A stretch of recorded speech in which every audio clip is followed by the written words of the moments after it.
Assalomu alaykum. Bugungi mavzumiz toponimlarning geografikasini tanishing. Demak, rejalar bilan tanishamiz. Birinchi reja tabiiy geografik xususiyatlari bilan bog'liq nomlar. Ikkinchi rejamiz jamiyat rivojlanishining ijtimoiy, iqtisodiy, siyosiy holatlari, xususiyatlari bilan bog'liq bo'lgan nomlar. Va o'zi toponim tushunchasiga ta'riflasak, toponim deb biror bir joyning ikkinchi biror bir joyga farqlaydigan nomga aytiladi. Bu so'z lotin tilidan olingan bo'lib, topos yer, onoma, nom, ism degan ma'nolarni bildiradi. Joy nomlarini bilgan bo'lsa toponomiya deb aytiladi. Joy nomlari bilganlar fani esa toponomika deb ataladi.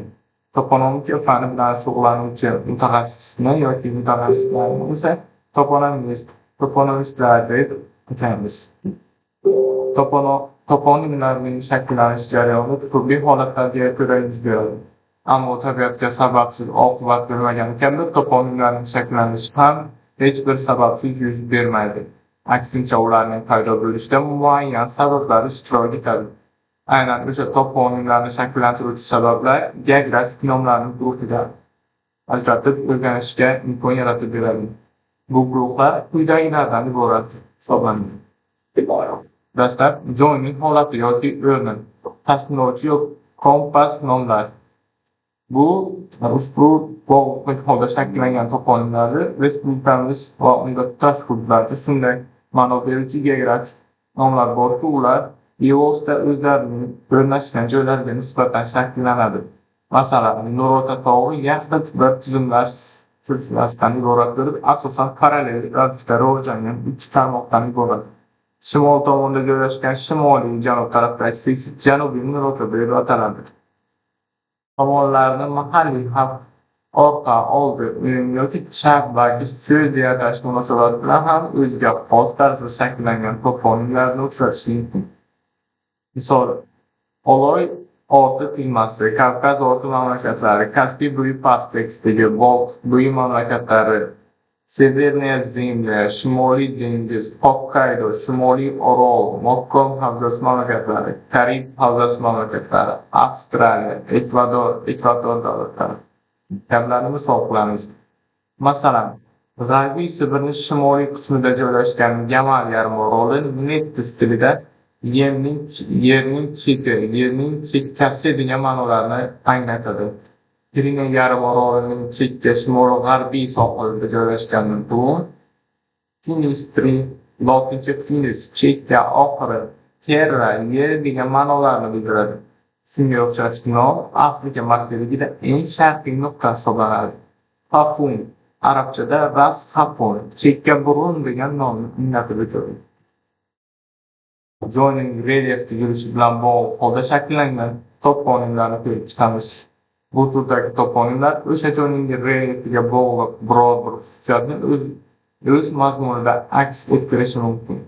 Jumladan, Payariq tumanidagi Bolta jarboshi, Shahrisabz tumanidagi Chuqurqishloq bularga yaqqol misol. Dastlabkisi jarning boshida joylashgan qishloqni anglatsa, ikkinchisi chuqurlikda joylashgan aholi punktini anglatmoqda. Nurash natijasida turli shakllarga relyef ko'rinishlari ham Qirqiz, Odamtosh, Beshiktosh, Qumtepa, Qo'ytosh tarzidagi toponimlarning shakllanishiga sababchi bo'ladi. Mahmud Hoshqariyning Devon-u lug'at turk asarida qayd qilingan yor so'zi qadimiy turk tilida jar degan ma'noni anglatadi. Bu Farg'ona vodiysi joy nomlari tarkibida ko'p uchraydi. Yanga yor, yorboshi, yorqishloq, keskan yor va hokazolarni misol qilib olishimiz mumkin. Ko'pchilik oronomik obyektlarning nomlari tarkibida tog', lov kabi terminlar uchraydi. Ba'zan tosh, dovon, metal terminlari ham qo'shiladi. Oronomik obyektlarga nisbatan qo'llaniladigan ko'p, jabal, shan, mount, deb, montana, cordillera, serra, mountain, les, NTA kabi so'zlar ham tog' ma'nosini bildiradi. Masalan, Cordillera, Sierra Madre, Kilimanjaro, Monte Negro kabi misol qilib olishimiz mumkin. Joyning iqlimiy xususiyatlari bilan anglatuvchi toponimlar. Bunday xususiyatli geografik nomlar respublikamizning turli burchaklari bo'ylab keng tarqalgan. Masalan, Ishtixon tumanidagi Shamol qishlog'i Zarband tog'ining yonbag'i, darraning qish qismida joylashgani uchun tunu-kun tog' va vodiy shamollari esib turadi. Bu holat o'sha joyda mavjud etilgan qishloqning nomiga o'tgan. Tuman Ovul qishlog'i Boysun tumanida joylashgan. Ammo bu qishloqning nomi iqlim elementi bo'lgan tumanni anglatadi. Aksincha, pastda joylashgan, ya'ni tog'ning etak qismida o'rin olganini anglatadi. Sovuqdara Tepalandagi havzasidagi kanyon tor oftob qismidaligi uchun doimiy yozda ham zax salqin bo'ladi. Bog'i Shamol, Kungay, Teraskoy, Oltova atrofiga ro'bara va teskari. Joyning ayrim xususiyatlari, masalan, xususiyatligidan kelib chiqqan toponimlar. Samarqand shahrining qadimiy turkiy ismlari biri Semizkentdir. Bu nisbat shaharning boy va to'liq yashashlik holatidan olingan, deya xabar beradi qadimiy tarixchilar. Qoraqum, suvsiz, xunuk uylar, Grenlandiya, yashil yer, Islandiya, muz o'lkasi, sariq suv dengizi ma'nolarini anglatadi. Hududning suv manbalari bilan bog'liq holda shakllangan toponimlarni ko'rib chiqamiz. Respublikamiz hududi bo'ylab daryolar, irmoqlar, buloqlar, ko'llar, gidrotexnik inshootlar keng tarqalgan. Bu holat albatta geografik joy nomlarining ma'no mazmunida o'z aksini topadi. Bunday toponimlar suvning miqdoriy jihatlari, katta soy, kichik soy, suvning ta'mini, achchiq buloq, shirin soy, turishli, nordon tamiz soy, sho'rko'l, suvning rangini, oq suv, ko'k suv, qora suv, surxov, qizil suvni anglatadi. Suvning hidini, sassiq ko'l va hokazolarni misol qilib olishingiz mumkin. Ba'zi toponimlar suvning oqish xususiyatlarini ham anglatadi. Sho'x, tez, qirg'oqlarni yemirib oquvchi daryo, Jayqo'm, To'polon nomi bilan yo'nalishni anglatuvchi, Tersoqar, Egri suv, To'g'ri suv nomi bilan sho'baxsh xususiyatlari bor suv manbalari, Qo'ytirbuloq, Obishqo, Xo'jaipop bulog'i, Sardoba-i Porado'z sardobasi. Suvning haroratini anglatuvchi toponimlar. Obi garim yoki issiq suv, sovuq suv tarzida uchraydi.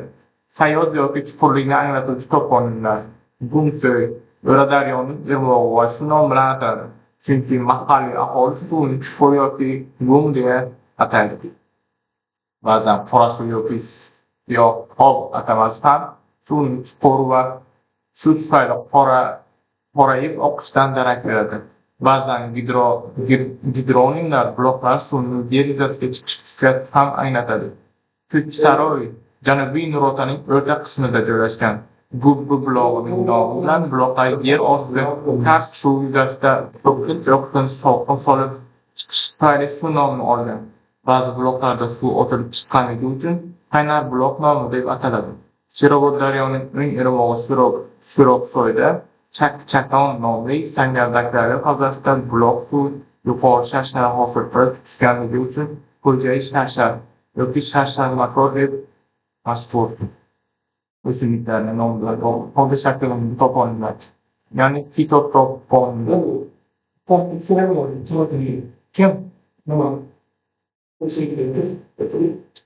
Ko'pgina holatlarda toponimlar o'sha mavjud bo'lgan ayrim xususiyatlar bilan, masalan, kam uchraydigan balki zich tarqalgan yoki areallar ichida geomonlik qilishi bilan ajralib turuvchi o'simlik turlari nomi bilan anglatadi.